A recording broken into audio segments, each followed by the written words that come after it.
The show follows Yuji, and his granddad is dying. I feel like they should have had an episode or two with him hanging out with his granddad, chilling with his granddad, having some sort of like bond, and I feel like we would have like felt that more than it all being squished in the first episode, because I felt like the first episode was his granddad's passing away, and he's like, hey Yuji, like my grandson, he's like, son, please do not live your life like I did, please. I don't have no friends. I don't have any friends, and that's like a person's biggest fear, is dying alone. Like let's see how many times I say like, and y'all count it. Let me know in the comments how many times I say like. I said it again. Yeah, he was telling Yuji like,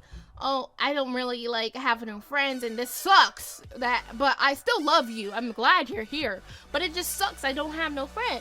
And he was like, be something for yourself, be good and stuff like that.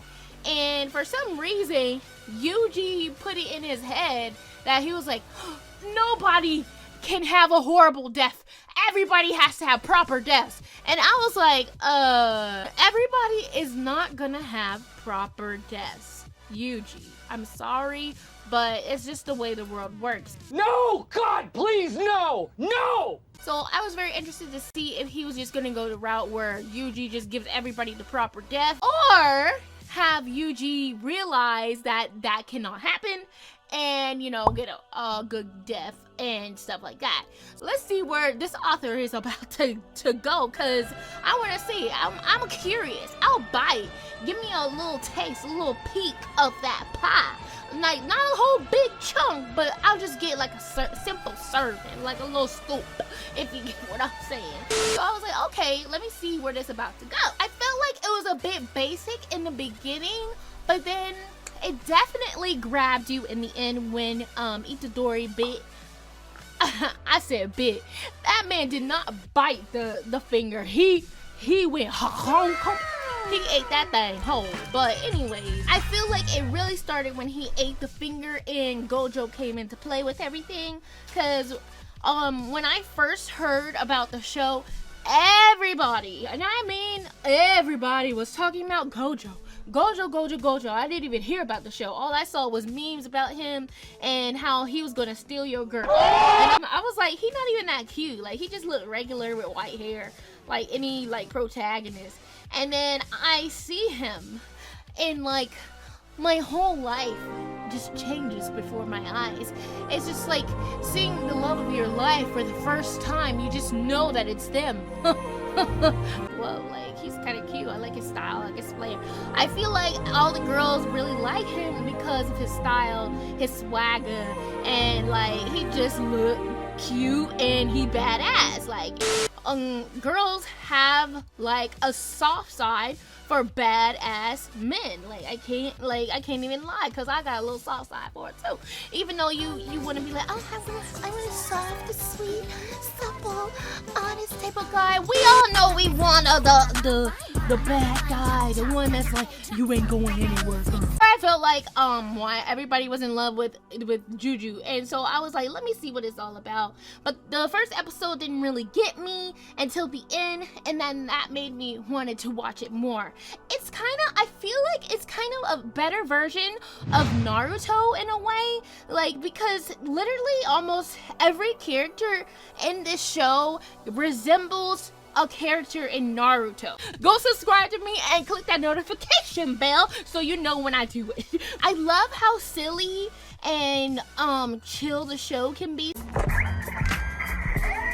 It knows when to add comedy, and it knows when to be serious. One thing I do not like about shonen sometimes is sometimes they don't know when to stop being funny and be serious, but this shonen really gets it, and I'm glad they get the picture. I feel like low-key, the curses in the show, like the curses like slash monsters are kind of cool to me, and they're creepy, and they're like attention grabbing type creatures, and it makes you just want to watch it more, especially when they start talking weird and they start saying it's 5 o'clock in the morning, or just start saying some weird stuff, and then it just makes you want to watch it more. I don't know, maybe it's just me, but I like the way the curses look. And Juju also has really good attention grabbing fights as well, and I hate that everybody says they always be jumping people. Guys, like, you don't understand. At least they're not using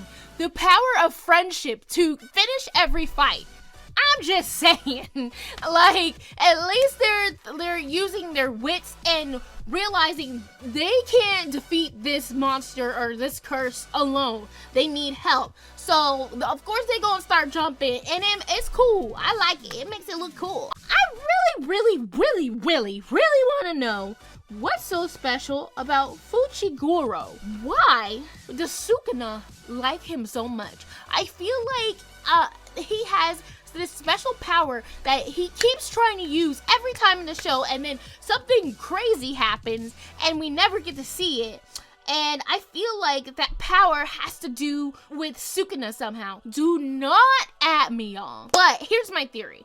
I feel like Sukuna is going to use him somehow to get out of Itadori's body and get into a body of his own or something like that, because Fuchiguro can summon demons. He can summon spirits from another world. So if he can summon spirits from another world, that means he can summon Sukuna's vessel and like be able to have like his own being and maybe even be immortal. I don't know, y'all. I'm just thinking maybe that's why he really wants him to steer clear from anything that's dangerous or violent, because I feel like he's just gonna want to use him, or maybe he's just interested in the type of power he has, because, you know, maybe he wants to study him. But I feel like my first theory was correct.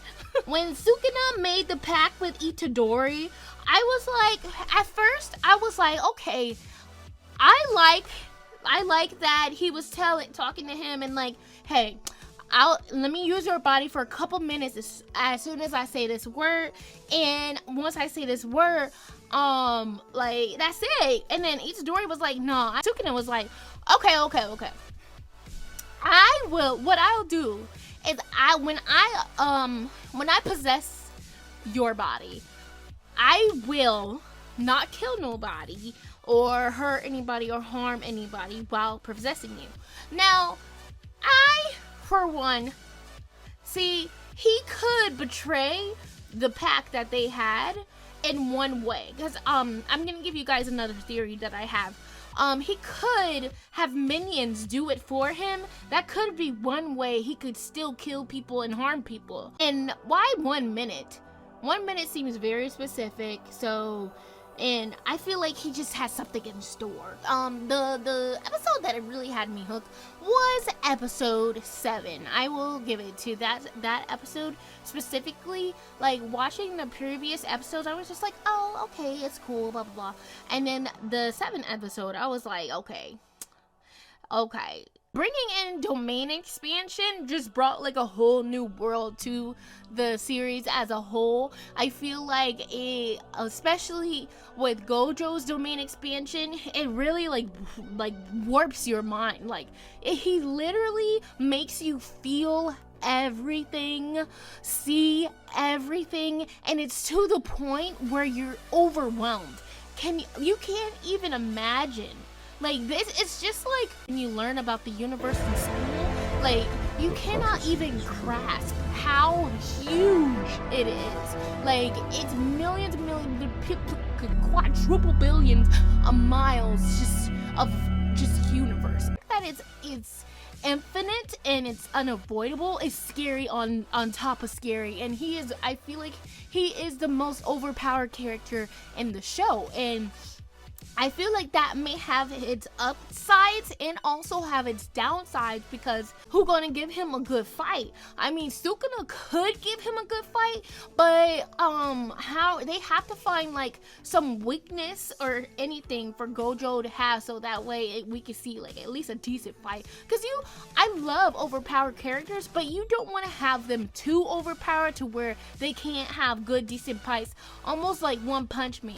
Like, it was fun watching One Punch Man, like, especially the first season. I haven't watched the second season, but you want to see characters like have challenges and have villains that really get them going. You want to see like the fights in their challenges and them growing as a character, as a person. Kind of excited to see what they're going to go with there, but just imagining his domain expansion gives me a headache. I love how Itadori is strong off bat before he even eats the finger. Like, he's like some kid who's like freakishly strong.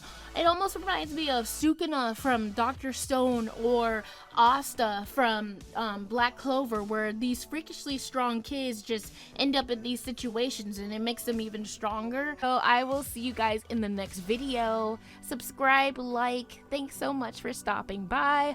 I will see you in the next one. Mommy! Out. Mommy? Do I know mommy? Sorry.